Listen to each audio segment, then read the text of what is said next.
Our focus so far has been quantifying the occurrence and prognosis of disease by measuring morbidity, mortality, and life expectancy. These metrics are crucial for monitoring the health of a population, but eventually we'd like to intervene to prevent or cure disease. And to do that, we'll have to turn our attention to questions of why. Specifically, why do some people get disease and why do some people get better? These are questions about causes, and to answer them, we'll turn to some epidemiological study designs for studying the links between exposures, treatments, and disease outcomes. So in this unit of our course, we'll go through 4 common study designs. In this video, we'll talk about cohort studies. Cohort, case control, and ecological studies are known as observational studies because they entail observing individuals naturally in the population. This is in contrast to a randomized controlled trial, which is an experimental study. It involves investigators intervening on the lives of the study participants through random assignment of those participants to different treatment groups. Let's go through the design of a cohort study. In cohort studies, we start by identifying a group of individuals within our desired population who have been exposed to some factor of interest, maybe some environmental hazard, and also a group of individuals who have been unexposed to that factor. All these people should be disease-free at the start of the study. We then follow all of these individuals over time and record if and when disease develops in every person. The rationale for this study design is that if exposure is positively associated with disease occurrence, most of the exposed individuals should develop disease, and most of the unexposed individuals should not develop disease.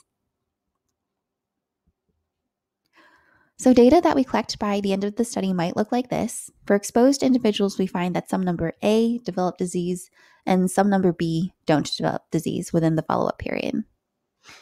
Recall that the cumulative incidence of a disease is the number of new cases of disease within a time span divided by the number of people who could have been a case in that time span. So we can calculate the cumulative incidence for the exposed group as A over A plus B. And we can do similarly for the unexposed group. Alternatively, our data might look like this. For both the exposed and unexposed groups, we have counts of the number of disease cases that develop, and we record the total number of person years of follow-up. In this case, we can calculate an incidence rate for both groups. Remember that an incidence rate is the number of new disease cases in a time span divided by the total time spent at risk for the disease, which is the total person years of follow-up. Both cumulative incidence and the incidence rate are measures of risk for disease. So, cohort studies allow us to compare risk between exposed and unexposed people. It's in this way that cohort studies help us understand why some people get disease. So, we've established that we can measure cumulative incidence or incidence rate in both the exposed and unexposed groups, but how should we compare them mathematically? Should we use a ratio? Should we use a difference? As we'll see, ratios and differences quantify different aspects of the relationship between exposure and disease outcome. These different aspects are the association between exposure and disease outcome and the impact of exposure on outcome risk. We say that a ratio measures the strength of association between exposure and disease outcome. We tend to prefer quantifying the strength of association with ratios because it allows us to say how many times more likely or faster disease is occurring in the exposed group compared to the unexposed group. A difference measures the greatest possible impact that eliminating the exposure could have on risk of the disease outcome for the exposed individuals. This arises from the fact that we can view risk in the unexposed group as a baseline risk. The unexposed people have this inherent risk for the disease, and exposure adds to or subtracts from this risk if it's harmful or protective. We'll look at a concrete example of ratios versus differences in just a moment.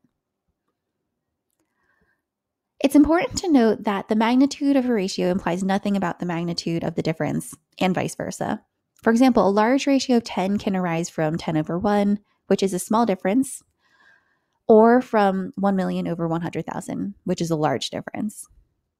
Likewise, a small ratio of 1.1 can arise from 11 over 10, which is a small difference, or from 110,000 over 100,000, which is a large difference. So to be fully transparent when reporting results, we should report the actual risks in the exposed and unexposed groups and not just the ratio or the difference. Let's look at an example of association versus impact. The data here come from a study of British doctors. For two diseases, lung cancer and coronary heart disease, age-adjusted mortality rates per 100,000 population were measured in smokers and non-smokers. Let's look at the ratio of mortality rates in smokers and non-smokers. Ratios measure the strength of association between the exposure and disease outcome, and they're called relative risks or risk ratios. We see a very large risk ratio for lung cancer, but a smaller one for heart disease. The large ratio for lung cancer could lead us to believe that a causal relationship between smoking and lung cancer is more plausible than between smoking and heart disease. At least it would be hard to believe that factors other than smoking could explain such a huge ratio. Later, when we talk about causation, we'll discuss the role that the strength of association plays when evaluating evidence. So, to summarize, a strong association is convincing, but not necessary for a relationship to be causal. Now let's consider the difference in risk between smokers and non-smokers. The difference measures the greatest possible impact that eliminating smoking would have on disease mortality for those who smoke, assuming that smoking actually causes both diseases. This difference in risk is called the attributable risk. That is, 130 lung cancer deaths per 100,000 population are attributable to smoking because non-smokers have a baseline risk of 10 per 100,000. This 10 per 100,000 contributes to the total risk of 140 per 100,000 in smokers. So forcing smokers to not smoke would turn them into non-smokers and save 130 lives per 100,000 population. Similarly, 256 heart disease deaths per 100,000 population are attributable to smoking. Now it's heart disease that has the larger measure. So from a prevention standpoint, eliminating smoking will prevent more heart disease deaths than lung cancer deaths. This is because there are just so many more deaths due to heart disease in smokers. It's important to emphasize that the attributable risk we just defined is for the exposed group only. That is, it's the answer to the question, how much of the disease in the exposed group can we eliminate by eliminating the exposure? This question is not the same as asking how much disease risk in the total population could we eliminate by eliminating the exposure. The answer to this second question is called population attributable risk. So why are the answers to these two questions not the same in general? It's helpful to imagine two extremes. First, imagine that everyone in the population smoked. Then the answers will be the same because the entire population is exposed.